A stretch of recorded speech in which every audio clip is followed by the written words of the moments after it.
Abra suas Bíblias em Romanos capítulo 8, versos 18.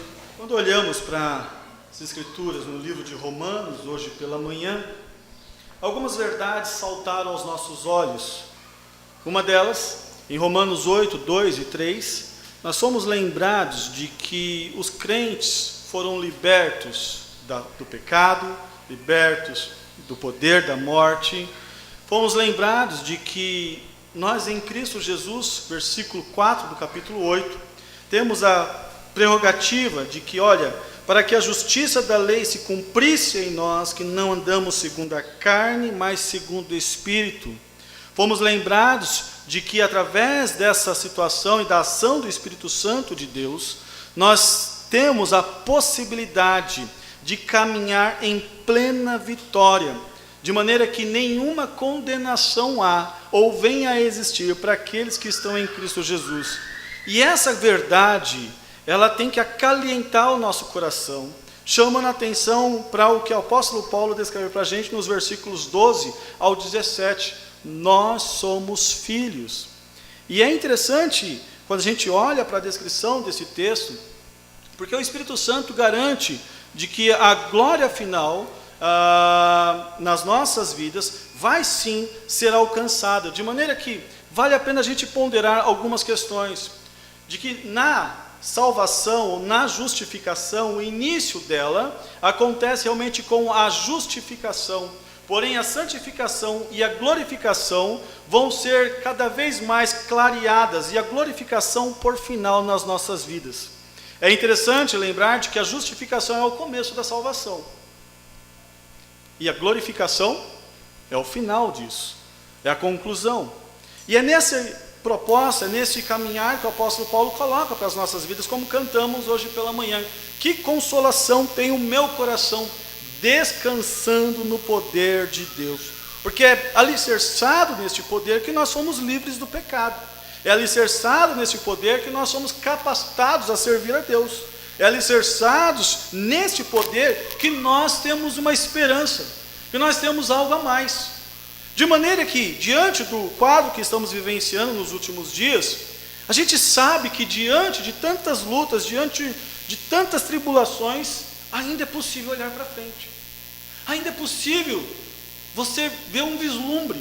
Ainda é possível você sonhar. Não sonhar apenas com o aspecto de que, olha, um dia estarei na eternidade, mas também sonhar de que Deus pode mudar o homem e transformar este homem ainda nesse tempo presente, ainda nessa realidade que estamos vivenciando. Claro que a melhor satisfação, o melhor objetivo para nós, com certeza, será a nossa salvação eterna, juntamente com o nosso Deus. Quando eu digo isso, é porque eu penso na salvação em 3 estágios. Passada, Deus nos elegeu, Deus nos escolheu. No presente, estamos desenvolvendo, trabalhando arduamente. E no futuro, já decretado, glorificados. Paulo vai expressar isso no versículo 28 ao versículo 30 de capítulo 8 de Romanos. A gente vai trabalhar lá na frente, futuramente. Mas hoje eu quero me atentar sobre essa perspectiva da glória do Senhor. Verso 18 diz assim: porque para mim tenho por certo que as aflições desse tempo presente não são para comparar com a glória que em nós há de ser revelada. Porque para mim tenho por certo que as aflições desse tempo presente não são para comparar com a glória que em nós há de ser revelada. É verdade que o apóstolo Paulo está saindo de um contexto a qual ele expôs para a gente no versículo 17 sobre sofrimento. E aqui eu quero pontuar algumas questões com vocês, porque o sofrimento faz parte da vida do crente. Vale dizer que a partir daqui, ou melhor, nesse texto todo, nós não estamos falando a não crentes, não estamos falando a não salvos, estamos falando para aqueles que realmente conheceram a Cristo, que realmente se entregaram por Ele e estão vivendo para Ele. De maneira que você, que ainda não conhece ao Senhor Jesus Cristo, vale a pena pontuar contigo o versículo 16 e o versículo 17. Não me envergonhe do Evangelho de Cristo, pois é o poder de Deus para a salvação de todo aquele que crê, primeiro do judeu e também do grego, porque nele, ou seja, no Evangelho, se descobre a justiça de Deus, de fé em fé, como está escrito: o justo viverá da fé. Você que ainda não creu, você que sim, a se entregar e a confiar completamente na pessoa do Senhor Jesus Cristo. Mas a você que já se entregou, a você que já entendeu o que Deus fez na sua vida, como nós narramos hoje pela manhã, vale a pena descrevermos algo lá na frente. E essa questão que o apóstolo Paulo chama a nossa atenção, alicerçando-se desde o verso 17, caminhando para o verso 18 e avançando até o verso 39, onde vamos ter mais tempo para falar, Paulo começa lembrando a gente sobre a questão do sofrimento, chamando a atenção dizendo o seguinte: porque para mim, ou seja, a avaliação, a consideração que eu quero que vocês tenham entre olhar o que vocês estão sofrendo, entre olhar o que vocês estão padecendo pela causa do Senhor Jesus Cristo, versículo 17, é onde ele se alicerça, e aí ele chama a atenção nossa, descrevendo para que também com ele, ou seja, em Cristo, nós também sejamos glorificados. Então, antes de qualquer questão, Paulo alicerça-nos sobre sofrimento, no sofrimento de Cristo. Ainda que no verso 18, o apóstolo Paulo chama a atenção nossa de que nós não devemos fazer comparação com os sofrimentos desse tempo presente. Aqui eu quero chamar a atenção para todo tipo de sofrimento, seja doença, seja você estar desempregado, seja um problema familiar, seja um problema conjugal, seja um problema com seu filho, seja um problema no seu emprego, qualquer tipo de problema. Você está exatamente alicerçado, você tem algo melhor a ser comparado. Porém, enquanto isso, o sofrimento que o apóstolo Paulo chama a nossa atenção, olhando nesse texto, é de que faz parte da vida do cristão, faz parte daquele que se entregou a Cristo, assim como Cristo sofreu, assim como Cristo padeceu, você também vai sofrer. E vale a pena pontuarmos algumas questões. Primeiro, porque Paulo chama a nossa atenção, o reino do mundo está sob o domínio de Satanás. Constantemente o mundo está sendo atacado. Jesus chama a atenção, esse mundo jaz do maligno. Você está no mundo, e constantemente você também vai ser atacado. Não é de se esperar de que você que serve ao Senhor Jesus vai receber só louros, flores, ramalhetes, coisas gloriosas. Muito pelo contrário, vocês vão padecer, vocês vão sofrer. Se perseguiram ao Senhor, também perseguirão a vós. Jesus chama a nossa atenção lá em Mateus capítulo 10, 24 e 25. E aqui vale a pena a gente pontuar.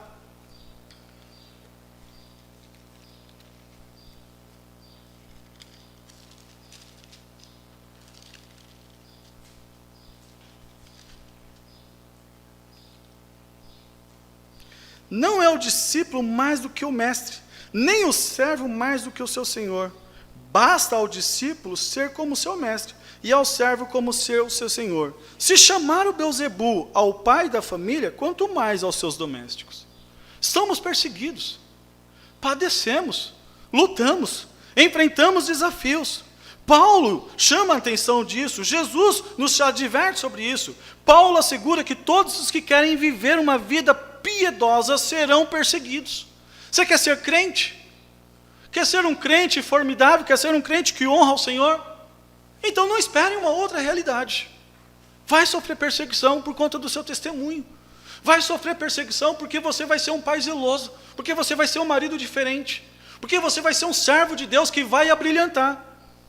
Paulo chama a atenção disso, e Pedro confirma o mesmo, chamando a nossa atenção, depois de que vocês sofreram um pouco, em 1 Pedro capítulo 3, 5, descreve exatamente assim para a gente. Ainda que, conforme de Pedro chama a atenção, ainda que importa que no momento vocês sofram um pouco mais. Veja lá, bendito seja o Deus e Pai, verso 3, de nosso Senhor Jesus Cristo, que segundo a sua grande misericórdia nos cheirou para uma nova, viva e esperança, pela ressurreição de Jesus Cristo dentre os mortos, para uma herança incorruptível, incontaminável, que não pode murchar, guardada nos céus para vós, que mediante a fé estáis guardados no poder de Deus, para a salvação, já prestes para se revelar no último tempo, em que vós grandemente vos alegrais, ainda que agora importa que necessário que esteja por um pouco contristados por várias tentações, para que a prova da vossa fé, muito mais preciosa que o ouro que perece, e é provado pelo fogo, se acha em louvor, honra e glória na revelação de Jesus Cristo. O sofrimento vai fazer parte. vai fazer parte da minha vida, vai fazer parte da sua vida. Nos anos 90, surgiu um slogan, pare de sofrer. É um slogan meio contraditório, porque se você fala que quer seguir a Cristo, não nos é esperado uma outra realidade, senão a gente padecer pela causa de Cristo. O sofrimento, então, sim, faz parte do processo de maturidade espiritual, faz parte do amadurecimento, faz parte do crescimento. Pedro descreve assim para a gente, em capítulo 5, versículos 6 a 11. Humilhai-vos, pois, debaixo da potente mão de Deus, para que a seu tempo vos exalte, lançando sobre ele toda a vossa ansiedade, porque ele tem cuidado de vós. Sede sóbrios, vigiai, porque o diabo, vosso adversário, anda em derredor, bramando como leão, buscando a quem possa tragar, ao qual resisti firmes na fé, sabendo que as mesmas aflições se cumprem entre os vossos irmãos no mundo. Pedro descreve assim: e o Deus de toda graça, que em Cristo Jesus vos chamou à sua eterna glória, depois de haverdes padecidos um pouco, ele mesmo vos aperfeiçoará e confirmará, fortificará e fortalecerá. A ele seja a glória e o poderio para todos sempre. O sofrimento, meus queridos irmãos, é o processo, é a conduta, é o meio que nós vamos sendo ajustados. Dentro do capítulo 6, dentro do capítulo 7, dentro do capítulo 8, que o apóstolo Paulo chama a nossa atenção. Paulo ainda, em 2 Coríntios, capítulo 4, versos 8 a 11, diz: somos atribulados por todos os lados, mas não angustiados, perplexos, mas não desesperados, perseguidos, mas não desamparados, abatidos, mas não destruídos, trazendo sempre no corpo o morrer de Jesus, que a vida de Jesus se manifeste também em nosso corpo, porque nós que vivemos estamos constantemente a ser entregue à morte por amor de Jesus, que a vida de Jesus se manifeste também em nossa carne mortal. É através do sofrimento que nós vamos ver cada vez mais as abundantes, vamos ter oportunidades de dar graças a Deus, como o apóstolo Paulo vai chamar a nossa atenção. E assim ele vai chamar, descrevendo para a gente, como ele mesmo afirma, porque a nossa leve e momentânea tribulação produz para nós um peso eterno de glória. Em outras palavras, o que fazia com que esse apóstolo mantivesse-se firme em servir ao Senhor e animar a igreja de Romanos, que estava, sim, passando por situações, também como todas as outras igrejas, de perseguição, era lembrar de que, olha, o sofrimento está aí, mas vai passar. A angústia está aí, mas vai passar. As situações adversas estão aí, vai passar. Quanto mais um crente sofre nessa vida, maior será a sua capacidade de glória nos céus. Ou seja, é olhando para o que Cristo fez, é olhando para o que Cristo realizou, que nós vamos continuar avançando. Há algo melhor. Há algo melhor do que nós temos nos dias atuais.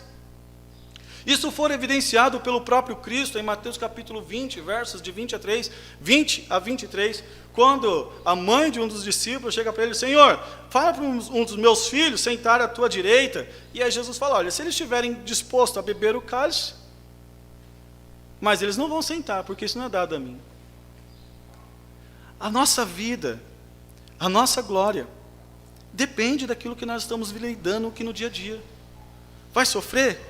Pois então, olhe para a glória, olhe para aquilo que você tem como vislumbre. Quando o apóstolo Paulo descreve o tribunal de Cristo, em 1 Coríntios capítulo 3, versículos 12 a 15, ele chama a atenção: vejam aonde vocês estão edificando, vejam o que vocês estão construindo. Porque se vocês estiverem construindo apenas em palha, em madeira e feno, o fogo vai destruir. Mas vocês são salvos. Vocês não perdem a salvação. Mas há algo a mais que isso. Há algo melhor. Então construa em ouro, prata e bronze, aonde o fogo não destrói, aonde a traça não corrói, aonde a ferrugem não destrói. O sofrimento lembra a gente de que a gente precisa cada vez mais estarmos evidenciando a nossa dependência do Senhor. Já viu que é no momento mais angustiante que nós mais nos aproximamos do Senhor? Que é no momento da doença que nós mais clamamos? que é no momento do infortúnio que nós mais buscamos, que é quando você, conforme diz o próprio texto, quando você se julga fraco, quando você não tem forças, quando parece que nada vai dar certo, que é exatamente quando você é fortalecido. Você já passou por momentos assim?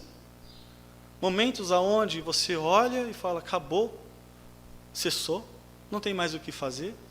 E a única questão que você tinha era dobrar o seu joelho e falar, Deus, eu só tenho o Senhor, eu não tenho mais nada.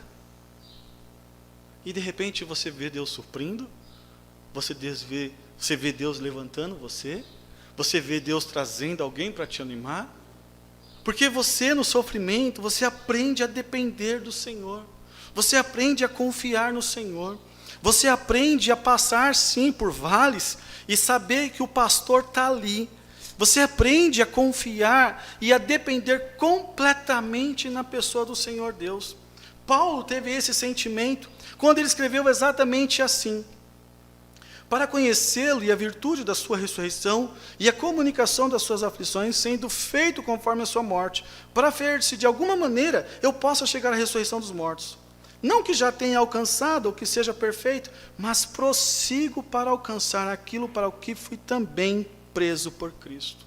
Não estamos falando de perfeição, estamos falando de que nós vamos sendo trabalhados, como o ouro é colocado e moldado.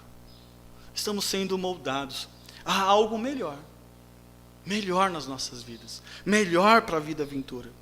Podemos nos alegrar visualizando a glória futura, saber que tudo isso daqui passa, que tudo isso daqui é passageiro, que por mais que você e eu estejamos cansados, fadigados, cada dia uma notícia ruim que vem do jornal, que vem do amigo, que vem de fake news, eu e você, nós precisamos estar lembrando, estarmos cientes de que a glória futura está lá, o Senhor está lá. E é por isso que o apóstolo Paulo descreve para a gente, chamando a nossa atenção no capítulo 8, verso 18. Olha, pese na balança, literalmente é isso, coloque o seu sofrimento presente, coloque as suas lutas, seja o seu sofrimento físico, seja a sua luta diária, ou seja a sua luta por conta de Cristo, coloque na balança. E isso vai ser muito mais comparado com a glória do Senhor. Porque quando se coloca na balança a glória do Senhor e o peso do seu sofrimento, diz o apóstolo Paulo que o nosso sofrimento, ele é transitório, mas a glória, ela é eterna. Paulo chama a nossa atenção, Paulo descreve para a gente exatamente isso. Olha, por que nós vamos atentar naquilo que está passando? Por que nós vamos atentar naquilo que está avançando e está corroendo a nossa ansiedade, está corroendo os nossos pensamentos? É por isso que o versículo 16 do capítulo 4 de 2 Coríntios diz: por isso nós não desfalecemos. Ainda que o nosso homem exterior se corrompa, o interior contudo se renova. Está sofrido, mas você está sendo construído a ser melhor. Porque a nossa leve e momentânea tribulação, está atribulado, está angustiado, mas saiba que quando você olha para a glória, ela é eterna. Ela é algo muito maior do que você está passando hoje. Está passando por dias difíceis, não atente então nas coisas que você está vendo, mas visualize a eternidade com o Senhor. É diante dessa verdade, é diante disso que o apóstolo Paulo nos motiva, de que, olha, nesse tempo presente, nessa angústia a qual nós estamos passando, quando você olhar, porque Cristo te possibilitou, e através do seu Santo Espírito você é filho de Deus, através do seu Santo Espírito você pode viver uma vida que agrade ao Senhor, através do seu Santo Espírito você pode andar agora em conformidade com a vontade do Pai. Você então agora tem toda a condição de vida melhor do que você tinha antes. Bom, em suma, talvez você esteja pensando, tá, pastor, o que isso tem a ver com o que eu estou passando no dia a dia? Primeiro, sua vida está passando. Seus dias estão sendo contados. E como uma pessoa que está à beira de um leito, ele começa a olhar tudo o que se passou. Ele tem duas situações, ou é desespero, ou é esperança. Desespero, porque ele olha e vê a sua vida passada e ele fala: puxa, nada fiz, nada construí. O que eu estou deixando? Você já viu gente rica assim? Deixando herança, deixando bens, mas triste, amargurado, porque não marcou ninguém. E ao mesmo tempo, pessoas que conhecem ao Senhor podem morrer na miséria, como George Miller. Diz a tradição, a biografia dele, que quando ele morreu, ele tinha 80 shillings, que valia poucos centavos de herança. Um homem que construiu mais de 10 orfanatos. Um homem que fez um grande estardalhaço na proclamação do Evangelho. Mas que quando faleceu, não tinha tesouros terrenos, mas ficaram enormes tesouros celestiais para as vidas futuras. É preciso saber que no sofrimento nós também nos solidarizamos com os nossos irmãos. Acabamos de orar por um irmão que está passando por problemas de saúde. Por que ele está no Amazonas? Por causa do amor do Senhor. Quer compartilhar o amor do Senhor. Quer levar outras pessoas a conhecerem a Cristo Jesus. Irmãos estão sofrendo, não apenas missionários. Irmãos que estão trabalhando nas agências de saúde. Irmãos que estão atendendo no comércio. Irmãos que estão ali ousadamente testemunhando do Senhor. Sabemos que o nosso sofrimento também abençoa vidas. Paulo vai chamar a atenção em 2 Coríntios capítulo 1, versículos 6 e 7, descrevendo para aqueles irmãos que estavam meio que acusando a ele, chamando a ele de alguns adjetivos não muito agradáveis. E Paulo vai chamar a atenção deles dizendo o seguinte: olha, irmãos, eu quero que vocês saibam que se somos atribulados é para a vossa consolação e salvação. Ou se somos consolados é para a vossa consolação. E qual se opera suportando com paciência as mesmas aflições que nós também padecemos. E a nossa esperança acerca de vós é firme, sabendo que como sois participantes das aflições, assim sereis também da consolação. Porque não queremos, irmãos, que ignoreis a tribulação que nos sobreveio na Ásia, pois que fomos sobremaneira agravados, mas do que podíamos suportar, de modo que até a vida desesperamos. Mas já em nós mesmo tínhamos a sentença de morte, para que não confiássemos em nós, mas em Deus que ressuscita dos mortos. Paulo estava certo de que toda luta, de toda angústia que ele estava passando, abençoava vidas. Olha como que muda a perspectiva. Paulo descreve para a gente, olha, comparado o nosso sofrimento com a glória que nos está reservada, é muito maior. É muito maior do que nós estamos vivendo hoje. Porque você sabe que as suas lutas estão abençoando vidas. Você sabe que você não é o único. Mas mais ainda, é através do sofrimento de Cristo que muitos virão e verão a glória a ser revelada. Hebreus capítulo 2, versículo 10. Não sabemos se um apóstolo ou apenas um escritor qualquer descreve a seguinte questão. Veja lá, Hebreus 2, 10. Porque convinha que aquele para quem também todas as coisas, e mediante quem tudo existe, trazendo muitos filhos à glória, consagrasse pelas aflições o príncipe da salvação deles. Foi através do sofrimento de Cristo que nós chegamos ao conhecimento da glória do Senhor. O Senhor pagou o preço para que nós pudéssemos visualizar a glória. O Senhor pagou o preço para que nós pudéssemos abençoar a outros. O Senhor pagou o preço para que nós pudéssemos depender cada vez mais da pessoa de Deus. O Senhor pagou o preço para que nós pudéssemos avançar. Constate, como seguidores de Cristo, nosso sofrimento vem de homens, enquanto que a nossa glória vem de Deus. Nosso sofrimento é terreno, ao passo que a nossa glória é celestial. Nosso sofrimento é curto, enquanto que a nossa glória é para sempre. Nosso sofrimento é trivial, enquanto que a nossa glória é ilimitada. Nosso sofrimento em nossos corpos mortais são corrompidos, enquanto que a nossa glória estará em nossos corpos aperfeiçoados e irrepreensíveis. Sofrimento passa, a glória não. Sofrimento traz até uma certa angústia, mas a glória, uma satisfação plena para toda a eternidade. Visualizem cada vez mais a glória. Paulo depois vai chamar a nossa atenção que essa glória vai ser revelada, de acordo com os versículos seguintes, tanto pela manifestação dos filhos de Deus, como também pela criação, o que vai chamar a nossa atenção na próxima semana. Hoje, constate, quando você olha para a glória do Senhor, os dias atuais, os momentos que você tem vivenciado, se tornam leves. Quando você passa por lutas, como nós acabamos de cantar, ou como cantamos num dos nossos hinos, temos por lutas passadas, umas temíveis, cruéis, mas o Senhor tem livrado dela seus servos fiéis. Paulo olhou, somos filhos, e como herdeiros e co-herdeiros de Cristo, também participamos do seu sofrimento, mas também participamos da sua glória. Amém? Vamos colocar de pé? Vamos louvar ao Senhor com uma oração.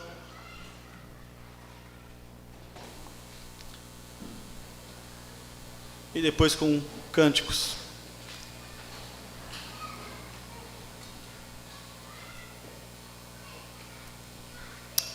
Deus, em nome do Senhor Jesus, nos apresentamos diante do Senhor hoje. O Teu Santo Espírito nos capacita a vivermos a vida presente com a expectativa do glorioso. Uma vida de vitória não é uma vida cativa e presa a este mundo terreno. Uma vida de vitória é uma vida que visualiza a glória do Senhor, a eternidade, a vida eterna, a comunhão com o Senhor, a plenitude. Deus de amor, em nome do Senhor Jesus Cristo, cada vez mais, abra os nossos corações, abra o nosso entendimento, a sonharmos com tamanha glória. Ainda que no presente, ó Deus de amor, a nossa salvação, ela passe sim por lutas, a gente enfrenta dificuldades e precisamos cada vez mais alicerçarmos na nossa fé e na convicção de que somos salvos, não seremos e nem perderemos, somos salvos em Cristo Jesus. Mas quantas vezes, ó Deus de amor, isso é difícil. Para alguns o desânimo, ó Deus de amor, chega a apertar tanto, que às vezes vira até depressão. E ó Deus de amor, por muitas vezes se sentirem só, por muitas vezes se sentirem, ó Deus de amor, não valorizados. Para outros é o problema da saúde física, e não entenderem, ó Deus de amor, na diversidade, na luta, na doença, como poder glorificar o Teu nome, como poder viver uma vida que exalte ao Senhor. Para outros é a questão das escolhas erradas, não saber esperar o tempo certo e sofrer as consequências. Seja quais forem, ó Deus de amor, os nossos sofrimentos presentes, nós sabemos que comparado à glória que há de vir e a ser revelada em nós, eles são pequenos. Vai passar, como essa pandemia vai passar. Meu Deus, eu não sei se eu me fiz entender ao coração dos Teus filhos. Se eles saem daqui realmente com essa expectativa de que existe algo a mais, mesmo diante de tantas lutas, diante de tantas aflições, existe algo a mais. O Senhor está no controle, e nada foge do Teu controle. É por isso que, como o apóstolo Paulo, nós podemos dizer: prossigamos para o prêmio da soberana vocação. Um dia estaremos com o Senhor, um dia teremos corpos glorificados, um dia a doença não mais nos afligirá, um dia, Deus de amor, não haverá mais lágrimas de tristeza, de sofrimento, de angústia. Um dia não haverá mais a apreensão do futuro. Um dia será a eternidade. E não apenas, ó Deus de amor, começando a vivenciar nesses dias turbulentos, mas a eternidade de fato e concreta, vivendo na presença do Rei dos Reis, do Senhor dos Senhores. Ah, meu Deus, se a Tua igreja não se alegrar com isso, se a tua igreja não se sentir motivada com essa realidade, não tem o que oferecer. Porque Deus, nossa riqueza não é terrena, nossa riqueza é celestial. A nossa maior riqueza está com o Senhor. Para onde caminhamos? Hoje, santos e salvos, mas amanhã glorificados para a glória do Teu nome. Em nome do Senhor Jesus Cristo. Amém e amém.